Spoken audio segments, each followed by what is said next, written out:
안녕하세요. 12월 4일 큐티 가이드 시작하도록 하겠습니다. 1번입니다. 시인이 하나님으로부터 가르침을 받기 원하는 것은 무엇입니까? 66절, 68절입니다. 내가 주의 계명을 믿었사오니 좋은 명철과 지식을 내게 가르치소서. 주는 선하사 선을 행하시오니 주의 율례들로 나를 가르치소서. 명철을 좀 더 쉬운 말로 바꾸면 판단력이라고 할 수 있을 것 같습니다. 분별력이라고 하죠. 바른 분별력이 없으면 올바른 판단을 할 수가 없고요. 그러면 좋은 결과를 기대할 수가 없죠. 그렇기 때문에 시인은 지금 바른 분별력을 달라, 바른 판단력을 달라 기도하고 있는 겁니다. 68절에서는요, 하나님의 율례들로 가르쳐 달라고 해요. 67절 보니까요, 그동안 자신이 잘못된 길로 걸었음을 고백하고 있거든요. 의도적이든 그렇지 않든 하나님 말씀 없이는 제대로 판단조차 할 수 없음을 절절하게 느끼고 있는 겁니다. 2번입니다. 시인은 주의 입의 법이 무엇보다 좋다고 고백합니까? 72절입니다.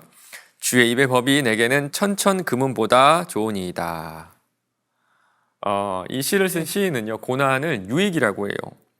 고난당하는 것이 내게 유익이라 이로 말미암아 내가 주의 율례들을 배우게 되었나이다. 사실 고난이 없으면요, 하나님과 점점 멀어지는 것이 인간의 자연스러운 본성인 것 같습니다.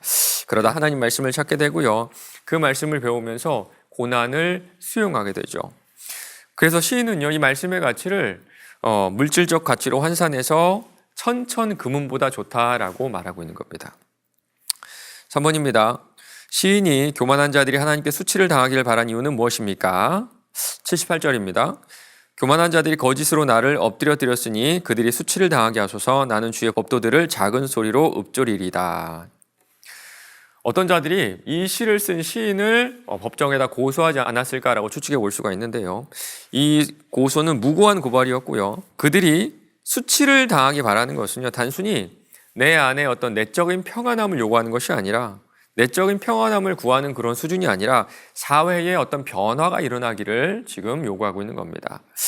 우리도 어떤 억울한 일이 일어났을 때 이렇게 기도해야 돼요. 그죠? 내가 받아들이고 내가 참고 내가 변하는 것만으로서는 끝나서는 안 됩니다. 이 억울한 일 가운데 하나님의 정의가 이루어질 수 있도록 기도하는 것이 우리가 이 세상 가운데 마땅히 해야 될 역할인 줄로 믿습니다. 4번입니다.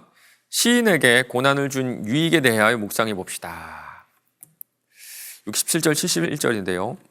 고난당하기 전에는 내가 그릇 행하였더니 이제는 주의 말씀을 지키나이다. 고난당하는 것이 내게 유익이라 이로 말미암아 내가 주의 율례들을 배우게 되었나이다. 고난은 하나님의 징계입니다. 그러나 미워서 혹은 괴롭히려고 우리에게 이렇게 징계를 주시는 것이 아니라 우리가 당신의 자녀이기 때문에 주시는 고난이에요. 히브리서 12장 6절 7절입니다. 주께서 그 사랑하시는 자를 징계하시고 그가 받아들이시는 아들마다 채찍질하심이라 하였으니 너희가 참음은 징계를 받기 위함이라. 하나님이 아들같이 너희를 대우하시나니 어찌 아버지가 징계하지 않는 아들이 있으리요. 고난은 하나님께서 우리를 당신의 자녀로 길러내시는 섭리라고 하죠. 현재 고난 가운데 있다면 이 말씀으로 위로받으시기 바랍니다. 마지막 5번입니다. 고난과 아픔을 겪기 전에는 몰랐던 하나님의 사랑에 대해 생각해 봅시다. 저는 개인적으로 아이들을 낳기 전에는 하나님에 대해서 또 하나님의 사랑에 대해서 잘 몰랐던 것 같습니다. 그러나 아이를 낳은 후에 당신의 아들의 목숨을 기꺼이 주신 이 하나님의 사랑을 조금은 더 이해할 수 있었던 것 같아요. 지금 아이들을 길러 나가면서도 비슷한 감정을 느끼거든요. 야, 이렇게 한 아이를 기르는 게 힘들구나. 이렇게 한 아이를 온전한 분별력을 가진 성인으로 길러 나가는 것이 이렇게 힘들구나. 그러고 보면요, 지나간 모든 고난들이, 모든 어려움들이 다 주님의 은혜로 느껴지더라고요. 여러분 어떠신가요? 여러분 고난 가운데 하나님을 더 깊이 만나셨나요? 하나님의 마음을 더 깊이 이해할 수 있으셨나요? 오늘 하루 지난 세월을 돌아보시면서 고난 가운데 역사하시고 고난 가운데 위로하셨던 하나님과 더 깊이 교제하시기를 주님의 이름으로 간절히 축원합니다.